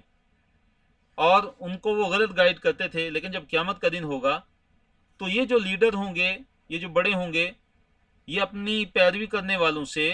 پوری برات کا اظہار کر لیں گے اور لا تعلق ہو جائیں گے. اللہ نے فرمایا اذ، جب، تبرأ، بے تعلق ہو جائیں گے، الذین، وہ لوگ، اتبعوا، جن کی پیروی کی گئی، یعنی کن کی پیروی کی گئی؟ بڑوں کی، سرداروں کی مثلا، بادشاہوں کی مثلا، اور جو ایسے جو تھے احبار اور رہبان تھے دنیا کے اندر کہ جو اپنی نسبت دین کی طرف کرتے تھے لیکن لوگوں کو گمراہ کرتے تھے، لوگوں کو صحیح بات نہیں بتاتے تھے، حق کی بات نہیں بتاتے تھے. من الذین، ان لوگوں میں سے، اتبعوا، جنہوں نے ان کی پیروی کی ہوگی. یعنی اللہ تعالیٰ یہ فرما رہے ہیں کہ جو بڑے بڑے لیڈر ہوں گے، جو بڑے ہوں گے، جو پیشوا ہوں گے، وہ اپنے ماننے والوں سے جب برات کا اظہار کر لیں گے، جب ان سے بے تعلق ہو جائیں گے، کہیں گے ہمارا تمہارے سے کوئی تعلق نہیں ہے. وَرَأَوُا الْعَذَابَ، اور وہ عذاب کو دیکھ لیں گے، وہ عذاب کو دیکھ لیں گے. وَتَقَطَّعَتْ بِهِمُ الْأَسْبَابُ، اور ان کے آپس کے سارے تعلقات ختم ہو جائیں گے، ہر قسم کے جو تعلقات ہیں وہ بالکل منقطع ہو جائیں گے ان کے آپس میں. وَقَالَ الَّذِينَ، اور کہیں گے وہ لوگ، اتبعوا، جنہوں نے پیروی کی ہوگی، جو پیچھے چلنے والے تھے اپنے پیشواؤں کے، تو وہ قیامت کے دن کہیں گے لو ان لنا کرتن، کاش ہمیں ایک بار دوبارہ،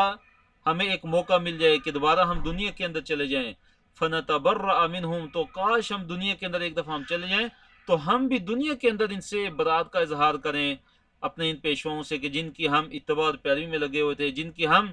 ہر بات اندھے ہو کے مان لیتے تھے، بغیر سوچے سمجھے ان کی باتوں پہ عمل کرنا شروع ہو جاتے تھے. کاش ہمیں ایک دفعہ دنیا کے اندر جانے کا ہمیں اگر موقع مل جائے تو ہم دنیا کے اندر پھر ان سے جا کے ہم برات کا اظہار کریں گے، لا تعلقی کا اظہار کریں گے، جیسے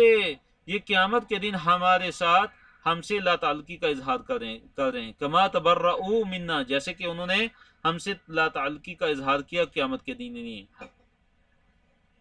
تو اللہ تعالیٰ فرماتے ہیں کہ کذالک، اسی طرح، یریہم اللہ، اللہ تعالیٰ دکھائیں گے ان کو ان کے اعمالہم اعمال، یعنی اللہ تعالیٰ ان پیروی کرنے والوں کو ان کے اعمال کیا دکھائیں گے، اور جن کی پیروی کی جاتی تھی جو پیشوا تھے، حسرات، حسرتیں بنا کے علیہم، ان پر، دنیا کے اندر جو ان کا کفر تھا، جو ان کا شرک تھا، جو ان کی اللہ تعالیٰ کی نافرمانیاں تھیں، تو قیامت کا جب دن ہوگا تو اللہ تعالیٰ ان کے یہ اعمال ان کی حسرتیں بنا دے گا، ان پہ حسرتیں بنا دے گا، وہ حسرت کریں گے کہ کاش ہم یہ والے عمل نہ کرتے، کاش ہم اللہ تعالیٰ کے ساتھ کسی کو شریک نہ ٹھہراتے، کاش ہم اللہ تعالیٰ کے ساتھ کفر نہ کرتے، کاش ہم نماز کو پابندی سے، نماز کے مقررہ وقت پہ ادا کرتے، کاش ہم جھوٹ نہ بولتے، کاش ہم ریاکاری نہ کرتے، تو اللہ تعالیٰ ان کے اعمال ان کے اوپر حسرتیں بنا دیں گے، وما ہم بخارجین من النار، اور اس کے بعد اللہ نے فرمایا اور وہ ہرگز نکلنے والے نہیں ہیں من النار، نار سے، آگ سے۔ اس سے یہ پتہ چلا کہ ان کا جو جرم ہوگا وہ کفر شرک ہوگا، کیونکہ وہی لوگ جہنم کی آگ سے نہیں نکل سکیں گے کہ جنہوں نے دنیا کے اندر کفر کیا ہوگا، جن دنیا کے اندر اللہ تعالیٰ کے ساتھ کسی کو شریک ٹھہرایا ہوگا اور انہوں نے دنیا کے اندر توبہ نہیں کی ہوگی۔ اس کے بعد اللہ نے فرمایا یا ایھا الناس، اے لوگو، کلو کھاؤ، مما، اس سے، فی الارض، جو زمین میں، حلالن، حلال، طیباً، پاک، یعنی زمین میں سے حلال اور طیب اور پاک چیزوں کو کھاؤ جو زمین کے اندر ہیں، ولا تتبعوا، اور مت اتباع کرو، پیروی کرو، خطوات الشیطان، شیطان کے قدموں کی، شیطان کی پیروی مت کرو، انہ، بے شک وہ، لکم، تمہارے لیے، عدو، دشمن ہے، مبین، مبین، واضح، کھلا۔ اللہ نے واضح فرما دیا ہے کہ شیطان کے پیچھے نہیں چلنا تم نے، شیطان تمہارا کھلا دشمن ہے، جتنے بھی تمہارے دشمن ہیں ان میں سے شیطان سب سے بڑا دشمن ہے تمہارا، عدو مبین ہے، مبین بالکل واضح کھلا دشمن ہے تمہارا، انما یامرکم، وہ تو تمہیں حکم دیتا ہے، بالسوء، برائی کا، والفحشاء، اور فحاشی کا، نہایت کبھی اور اپنی حد سے گرے ہوئے اعمال کا، فحش اعمال کا، فحش کاموں کا، فحاشی کے کاموں کا تمہیں حکم دیتا ہے، وَأَن تَقُولُوا، اور یہ کہ تم کہو، علی اللہ، اللہ تعالیٰ پہ، یعنی اللہ تعالیٰ کے بارے میں ایسی بات کہو، ما لا تعلمون، تم جس کو نہیں جانتے، یعنی اللہ تعالیٰ کے بارے میں ایسی بات کہنا جو اللہ تعالیٰ نے نہیں کہی، مثلا کوئی کہے اللہ تعالیٰ نے یہ فرمایا، اللہ تعالیٰ نے وہ فرما دیا، حالانکہ اللہ تعالیٰ نے وہ بات نہیں فرمائی، یا دین کے اندر کوئی ایسی بات کرے کہ جو دین کا حصہ نہیں ہے، تو یہ گویا ایسے ہی ہے کہ اللہ تعالیٰ کے متعلق بات کرنا ہے۔ تو ہم جب بھی ہم دین کے اندر بات کریں، جب بھی ہم اللہ تعالیٰ کے بارے میں بات کریں، تو وہی بات کریں جو اللہ تعالیٰ نے کہی ہو، نہیں تو اگر ہم ایسی بات کریں جو اللہ تعالیٰ نے نہیں فرمائی، جو اللہ تعالیٰ کے دین کا حصہ نہیں ہے، جس کا اللہ اور اس کے رسول صلی اللہ علیہ وسلم نے حکم نہیں دیا ہے، تو یہ بہت بڑا گناہ ہوگا۔ وَإِذَا، اور جب قیل، کہا جاتا ہے، لَهُمْ، ان سے، اتبعوا، تم پیروی کرو، ما، اس کی، انزل اللہ، جو اللہ تعالیٰ نے نازل کیا، یعنی اللہ تعالیٰ کے نازل شدہ کی پیروی کرو، جو وہی اللہ تعالیٰ نے نازل کی ہے قرآن کی شکل میں، حدیث اور سنت کی شکل میں۔ قالوا، تو وہ کہتے ہیں، بلکہ نتبع، ہم پیروی کریں گے، ما، اس کی، الفینا، جس کو ہم نے پایا، علیہ، جس چیز پر، آباءنا، اپنے آباء و اجداد کو، اپنے باپ دادا کو جس پہ پایا ہم اس کی پیروی کریں گے۔ آج بھی ایسے لوگ آپ کو کئی ملیں گے کہ جب آپ ان کو بتائیں گے کہ یہ بات حق ہے، یہ قرآن کی بات ہے، یہ حدیث کی بات ہے، اس کے بارے میں حدیث صحیح ہے، یہ قرآن کی آیت ہے، یہ آپ کے سامنے ہے، دیکھیے اس میں اللہ رب العالمین کیا حکم دے رہے ہیں، تو وہ کیا کہیں گے، نہیں، ہمارے باپ دادا کوئی غلط کرتے آئے ہیں، اور اپنے باپ دادا کی بات کو، اپنے آباء و اجداد کے دین کو چھوڑنے کے لیے تیار نہیں ہوتے۔ تو مشرکین مکہ وہ بھی یہی کام کرتے تھے، وہ کہتے تھے ہمارے باپ دادا جو ہے وہ ہم سے زیادہ عقل مند تھے، ہم ان کی بات کو کیسے چھوڑ سکتے ہیں، ہم اپنے باپ دادا کی مخالفت کیسے کر سکتے ہیں؟ تو اللہ تعالیٰ نے کیا جواب دیا، اولو کان آباؤہم، اگرچہ ہوں ان کے آبا، یعنی ان کے باپ دادا، لا یعقلون شیئا، کسی بھی چیز کی عقل نہ رکھتے ہوں، ولا یہتدون، اور نہ ہی وہ سیدھا راستہ پاتے ہوں، یعنی اگرچہ وہ عقل بھی نہ رکھتے ہوں اور ہدایت والے بھی نہ ہوں، پھر بھی ان کی بات کو مانیں گے۔ وَمَثَلُ الَّذِينَ، اور مثال ان لوگوں کی، کفروا، جنہوں نے کفر کیا، کَمَثَلِ الَّذِي، اس کی مثال جیسے ہے، يَنْعِقُ، جو ان جانوروں کو آواز دیتا ہے، بِمَا لَا يَسْمَعُ، جو نہیں سنتے، إِلَّا، مگر، دعاءً، پکار، وَنِدَاءً، اور آواز۔ تو اس آیت کے اندر، آیت کے اس حصے کے اندر اللہ تعالیٰ نے کافروں کی ایک مثال بیان فرمائی ہے کہ وہ کافر کہ جو سم بکم عمیٌ ہیں، نہ وہ سنتے ہیں، نہ حق کو سننے کی ان کے اندر صلاحیت ہے، نہ وہ حق بات بولتے ہیں، حق پتہ بھی ہے بولتے نہیں ہیں، حق کو دیکھتے بھی ہیں تو عمیٌ بن جاتے ہیں، اندھے بن جاتے ہیں، فہم لا یعقلون، اور عقل نہیں رکھتے وہ. تو ایسے کفار کی مثال اللہ تعالیٰ نے اس بندے کی دی ہے کہ جو جانوروں کو آواز لگاتا ہے، جو جانوروں کو پکارتا ہے. جیسے جانوروں کو کوئی پکارے گا تو جانور جو ہے صرف اس کی جو پکار ہے اور اس کی جو آواز ہے وہی سنیں گے، اس کے علاوہ ان کو کچھ سمجھ نہیں آئے گا. کہ جو جانور ہیں جن کو پکارتا ہے ان کو سمجھانے کی کوشش کرتا ہے تو وہ کچھ بھی نہیں سمجھتے، ان کو صرف پکار اور اس کی آواز کے سوا کچھ نہیں ان کو سمجھ آ رہا ہوتا، نہ ہی وہ کچھ سمجھ سکتے ہیں. تو اسی طرح یہ کفار ہیں کہ ان کی کان، ان کی آنکھیں، ان کی زبانیں تو ہیں، لیکن اس کے باوجود بھی یہ ضد اور عناد کی وجہ سے حق سننے اور حق دیکھنے اور اس کا اقرار کرنے سے یہ کیا ہیں؟ بہرے ہیں، گونگے ہیں اور اندھے ہیں. اللہ تعالیٰ نے اس کے بعد پھر اہل ایمان کو پاکیزہ چیزیں کھانے کا حکم دیا، اور اللہ تعالیٰ نے شکر کا حکم دیا اور توحید کی تلقین کی، توحید کا حکم دیا. اللہ نے فرمایا کہ یا ایھا الذین آمنوا، اے وہ لوگوں جو ایمان لائے، کلو کھاؤ من طیبات، پاکیزہ چیزوں میں سے، ما جو رزقناکم، ہم نے تمہیں رزق دی، یعنی جو ہم نے تمہیں پاکیزہ چیزیں رزق دی ہیں، عطا کی ہیں، ان میں سے کھاؤ، پاک چیزیں کھاؤ، ناپاک اور حرام نہیں کھاؤ. واشکروا للہ، اور اللہ تعالیٰ کا شکر ادا کرو، ان کنتم ایاہ تعبدون، اگر تم اسی کی عبادت کرتے ہو، اگر تم اس اکیلے اللہ کی اگر عبادت کرتے ہو تو اللہ تعالیٰ کا شکر ادا کرو، اللہ تعالیٰ کی ناشکری نہ کرو، اللہ تعالیٰ کے ساتھ اللہ تعالیٰ کی نافرمانی مت کرو. بس آخری صفحہ ہمارا، انما سوائے اس کے نہیں، بے شک اللہ تعالیٰ نے حرم حرام کیا، علیکم تم پہ، المیتۃ میتہ کو، مردار کو، والدم اور خون کو اللہ تعالیٰ نے تم پہ حرام کر دیا، ولحم الخنزیر اور خنزیر کے گوشت کو، وما اہل بہ اور جس پہ پکارا جائے، لغیر اللہ اللہ تعالیٰ کے علاوہ کسی اور کا نام، جو اللہ کے نام کے علاوہ کسی اور کے نام پہ پکارا جائے، نہیں اللہ کے نام کے علاوہ کسی اور کے نام کا ذبح کیا جائے تو وہ حرام ہے. اسی طرح جو میتہ ہے، جو مردار ہے، وہ بھی حرام ہے، خون بھی حرام ہے، اور دم مسفوح جو خون بہتا ہے، اور اس طرح خنزیر کا جو گوشت ہے وہ بھی حرام ہے. پھر اللہ تعالیٰ نے ایک استثناء دیا کہ ہاں اگر ایک انسان کیا ہے وہ مجبور ہو جاتا ہے، لاچار ہو جاتا ہے، فمن اضطر، پھر اگر کوئی مجبور کر دی جائے، غیر باغین، اس حال میں کہ وہ بغاوت کرنے والا نہ ہو، ولا عادن اور نہ ہی حد سے گزرنے والا ہو، تو فلا اثم علیہ، اگر یہ حرام چیزیں اگر وہ کھا لیتا ہے تو اس پہ کوئی گناہ نہیں ہے. اگر مثلا ایک انسان بھوک سے مرنے لگا ہے، اس کے پاس کوئی چیز نہیں ہے سوائے کسی حرام چیز کے، جیسے اس کے سامنے اگر مثلا کوئی حرام چیز پڑی ہے جو کھانا عام حالات میں جائز نہیں ہے، تو اللہ نے فرمایا کہ فلا اثم علیہ، تو اس پہ کوئی گناہ نہیں ہے، اس کو کھا سکتا ہے اپنی جان کو بچانے کے لیے، کہ ان اللہ، بے شک اللہ تعالیٰ، غفور ہے، رحیم، بڑا رحیم ہے.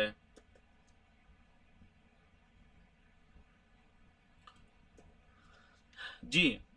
اس کے بعد اللہ تعالیٰ نے دوبارہ ذکر کیا کہ جو علم کو چھپاتے ہیں اور اللہ تعالیٰ کی نازل شدہ جو کتاب ہے اس میں سے جو اللہ تعالیٰ کی آیات ان کو چھپاتے ہیں، ان الذین، بے شک وہ لوگ، یکتمون جو چھپاتے ہیں، ما انزل اللہ، جو اللہ تعالیٰ نے نازل کیا، من الکتابی، کتاب میں سے، ویشترون اور وہ حاصل کرتے ہیں، بھی اس کے ساتھ، ثمنا قلیلا، تھوڑی قیمت، یعنی تھوڑی قیمت وہ حاصل کرتے ہیں، اولئک، یہ ما یاکلون، وہ نہیں کھاتے ہیں، فی بطونہم، اپنے پیٹوں میں، الا النار، مگر جہنم کی آگ، یعنی اپنے پیٹوں میں جہنم کی آگ کے سوا کچھ بھی نہیں بھر رہے.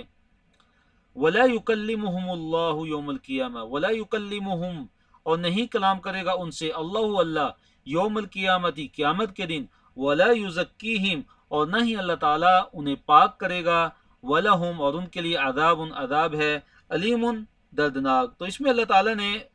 یہودیوں کے علماء کی مذمت کی ہے کہ جو دنیا کے مال و جا کے حصول کی خاطر تورات میں نبی صلی اللہ علیہ وسلم کے جو مذکورہ جو اوصاف تھے ان کو چھپاتے تھے. تو اللہ تعالیٰ نے فرمایا کہ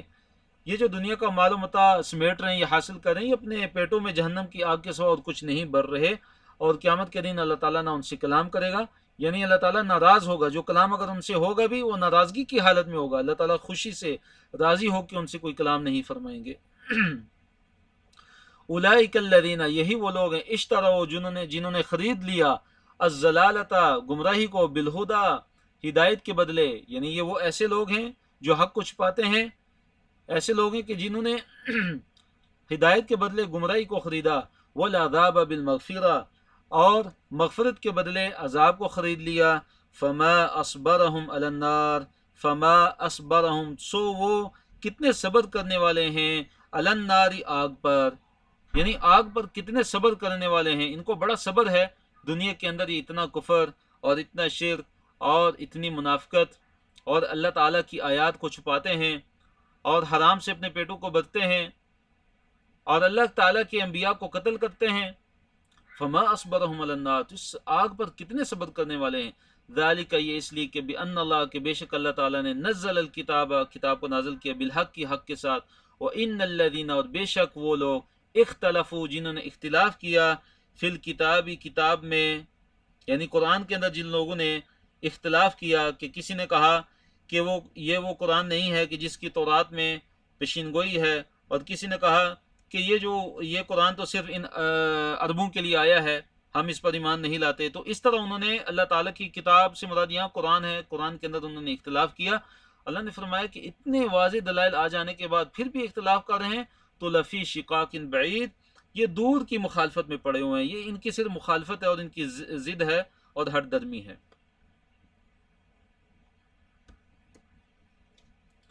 اس کے بعد اللہ تعالیٰ نے فرمایا کہ اصل نیکی کیا ہے، نیکی کی تعریف کیا ہے، کہ اللہ نے فرمایا کہ لیس البر، نہیں ہے نیکی، ان تولوا، کہ تم پھیرو، وجوہکم، اپنے چہروں کو، قبل المشرقی، مشرق کی طرف، والمغربی، اور مغرب کی طرف، یعنی نیکی حقیقت میں یہ نہیں ہے کہ بس مجرد اور صرف تم اپنے منہ کو مشرق یا مغرب کی طرف پھیر لو، نہیں، یہ نیکی نہیں ہے۔ اصل نیکی کیا ہے، ولکن البر، مگر نیکی یہ ہے، اس کی نیکی ہے کہ من، جو آمن، جو ایمان لائے، باللہ، اللہ تعالیٰ پہ، والیوم الآخری، اور آخرت کے دن پہ، والملائکتی، اور فرشتوں پہ، والکتابی، اور کتابوں پہ، والنبیین، اور نبیوں پہ، یعنی جو اللہ پر ایمان لایا، آخرت کے دن پر ایمان لایا، فرشتوں پر ایمان لایا، اللہ تعالیٰ کی کتابوں پر ایمان لایا، اور اللہ تعالیٰ کے انبیاء پر ایمان لایا، یہ اصل نیک انسان ہے، اس کی نیکی اصل نیکی ہے جی۔ والکتاب، اور کتابوں پہ، والنبیین، اور نبیوں پہ، وآت المال، اور دیا اس نے مال، علی حبہ، اس مال کی محبت کی وجہ سے، مال کی محبت کے باوجود اس نے مال دیا اپنا، ذوی القربہ، اپنے قرابت داروں کو، رشتہ داروں کو، والیتامى، اور یتیموں کو، والمساکین، اور مسکینوں کو، وابن السبیل، اور مسافر کو، والسائلین، اور سوال کرنے والوں کو، سائلین کو اس نے اپنا مال دیا، وہ دیتا ہے، وفی الرکاب، اور گردنیں چھڑانے کے لیے، گردنوں کو آزاد کرنے میں، واقام الصلاۃ، اور نماز قائم کرتا ہے، وآت الزکاۃ، اور زکوٰۃ دیتا ہے، والموفون، اور پورا کرنے والے، والموفون، جو پورا کرتے ہیں، بعہدہم، اپنا عہد، جس سے وعدہ کرتے، عہد کرتے، اس کو پورا کرتے ہیں، اس کو توڑتے نہیں ہیں یا اس کو نامکمل نہیں کرتے، اذا عاہدوا، جب بھی وہ عہد کرتے ہیں، عہد و پیمان جب کسی کرتے ہیں تو اس کو پورا کرتے ہیں، والصابرین، اور نیکوکار کون ہیں، جو صبر کرنے والے ہیں، فی البأساء، تنگی میں، والضراء، اور تکلیف میں۔ بأساء سے کیا مراد ہے، جیسے فقیری ہے، غربت ہے، بھوک ہے، افلاس ہے، تنگ دستی ہے، اور ضراء سے کیا مراد ہے،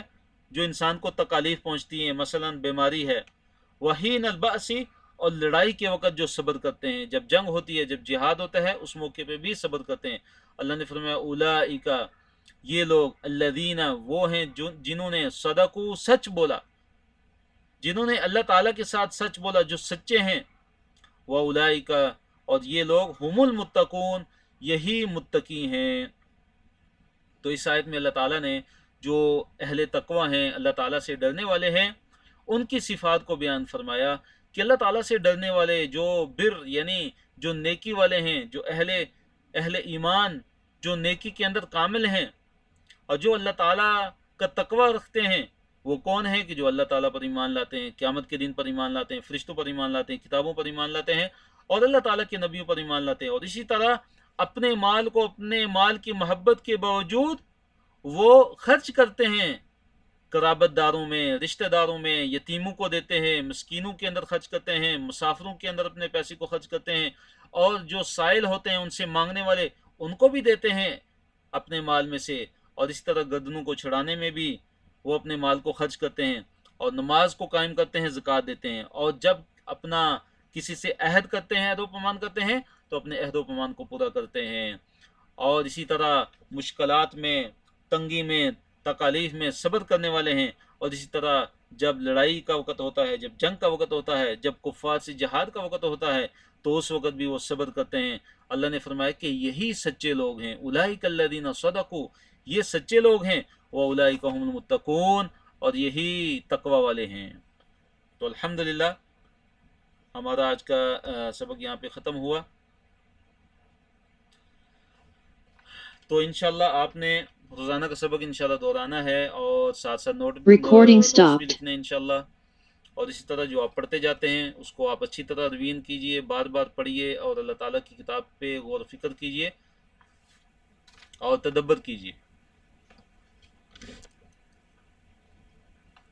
جی جزاک اللہ خیر سر، یہ کوشچن ہے کچھ Q&A میں، دیکھ لیتے ہیں ان کو۔ جی جی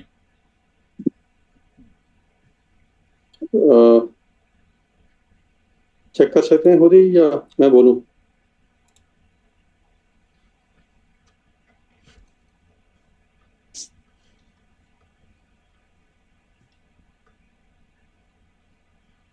جی استاد محترم۔ جی آپ پڑھ کے بتا سکتے ہیں؟ جی شہداء کی روح جنت میں سب پرندوں میں رہتی ہے، تو جو ہم لوگ ہوں گے ہماری روح مرنے کے بعد کہاں ہوتی ہے؟ حدیث کے اندر ہے کہ نیک لوگوں کی روح جو ہے وہ علیین میں ہوتی ہے، یہ ایک مقام ہے جنت میں، اور جو اللہ تعالیٰ کے نافرمان ہیں، اللہ تعالیٰ کے کفار اور مشرکین جو بندے ہیں، ان کی روح جہنم میں ہوتی ہے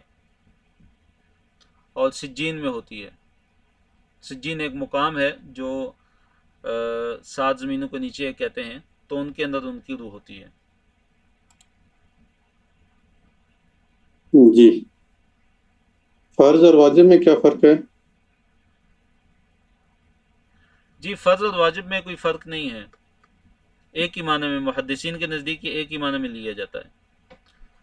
جو فرض ہے شرک وہی کے خلاف؟ واجب ہے، لیکن بعض جگہ پہ اس میں فرق کیا جاتا ہے، جیسے عمرے کے اندر جو ہیں فرض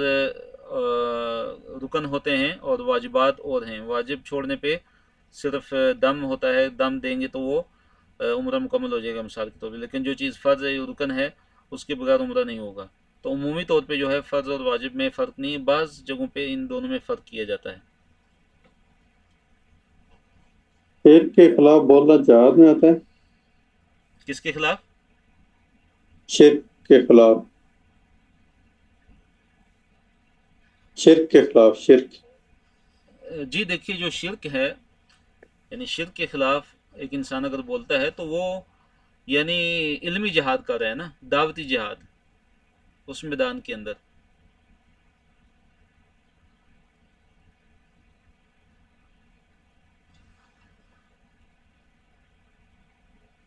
جی اور سوال؟ گمراہی کا سودا کا کیا مطلب ہے؟ گمراہی کا یعنی گمراہی کا سودا کا مطلب ہے انہوں نے گمراہی کو اختیار کر لیا، یعنی ہدایت کو چھوڑ دیا اور گمراہی کو اختیار کر لیا،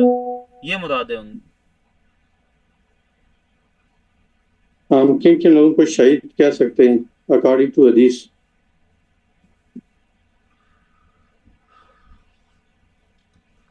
جی ہم کن لوگوں کو شہید کہہ سکتے ہیں؟ دیکھیے ہم جو ہے جو مارکے کے اندر شہید ہوتا ہے ہم اس کو شہید کہہ سکتے ہیں، اور اسی طرح ایک حدیث کے اندر ہے کہ جو ڈوب کے مر جاتا ہے وہ بھی شہید ہے، جو جل کے مر جاتا ہے وہ بھی شہید ہے، اور اسی طرح جس کے اوپر عمارت گر جاتی ہے اس سے جو مر جاتا ہے وہ بھی شہید ہے۔ لیکن ہم کسی کو معین کر کے ہم شہید ہمیں نہیں کہنا چاہیے، کیونکہ اس کا حال اللہ تعالیٰ ہی جانتا ہے۔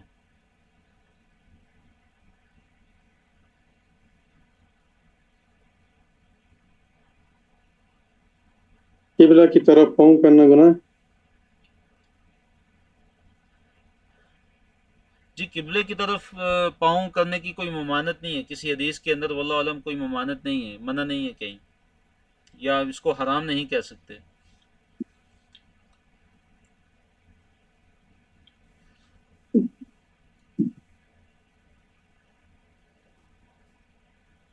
یہ اور بھی آ رہے ہیں کوشچن، اگر آگے کوشچن کے یاد ایک آیت میں ذکر آیا کہ ہمیں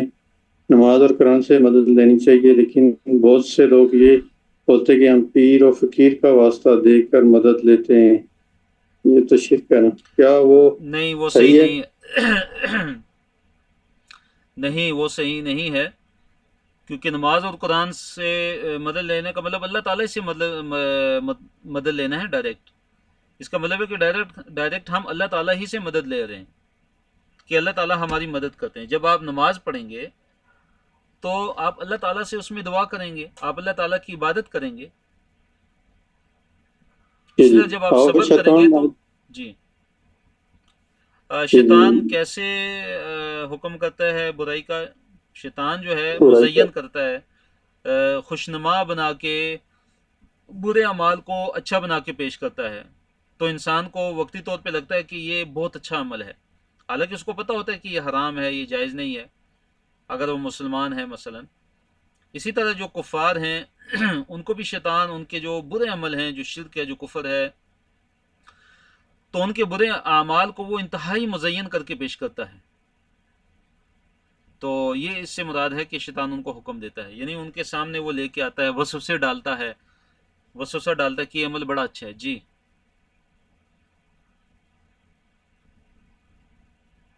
قرآن کو عربک میں پڑھنا لازمی ہے؟ اگر اردو میں پڑھ لیا جائے تو قرآن ہے ہی عربی میں؟ جی قرآن اگر پڑھیں گے تو عربی میں ہے نا، عربی میں آپ کو پڑھنا پڑے گا، یہ نہیں کہ آپ اردو میں پڑھیں اور کہیں کہ میں نے قرآن پڑھا، ایسا نہیں ہو سکتا۔ یا آپ کو قرآن پڑھنے کا ایک نیکی کا جو 10 نیکیوں کا ثواب ہے، ایک حرف کی 10 نیکیوں کا جو ثواب ہے،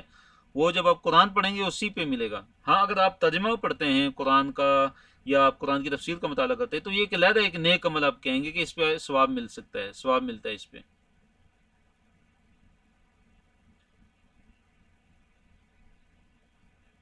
کیا جو لوگ شرک کرتے ہیں اور وہ نماز روزہ حج کرتے ہیں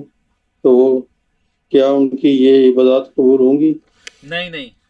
بے شک وہ نماز پڑھیں، روزہ رکھیں، حج کریں، زکوٰۃ دیں، اگر وہ شرک کرتے ہیں، اگر وہ کافر ہیں تو ان کا اس طرح کا کوئی عمل قابل قبول نہیں ہے، ان کا یہ عمل رائے گاہ ہے، قیامت کے دن ان کا یہ عمل قبول نہیں ہوگا۔ سر نماز وحشت کے بارے میں کچھ بتا دیں۔ نماز وحشت تو ایسی کوئی نماز نہیں ہے شریعت کے اندر۔ جی ٹھیک ہے سر، کوشچن ہو گئے الحمدللہ سارے۔ جی چلے الحمدللہ۔ ابھی کفارہ مجلس کی ہم دعا پڑھتے ہیں انشاءاللہ۔ سبحانک اللہم وبحمدک نشہد ان لا الہ الا انت نستغفرک ونتوب الیک۔ السلام علیکم ورحمۃ اللہ وبرکاتہ۔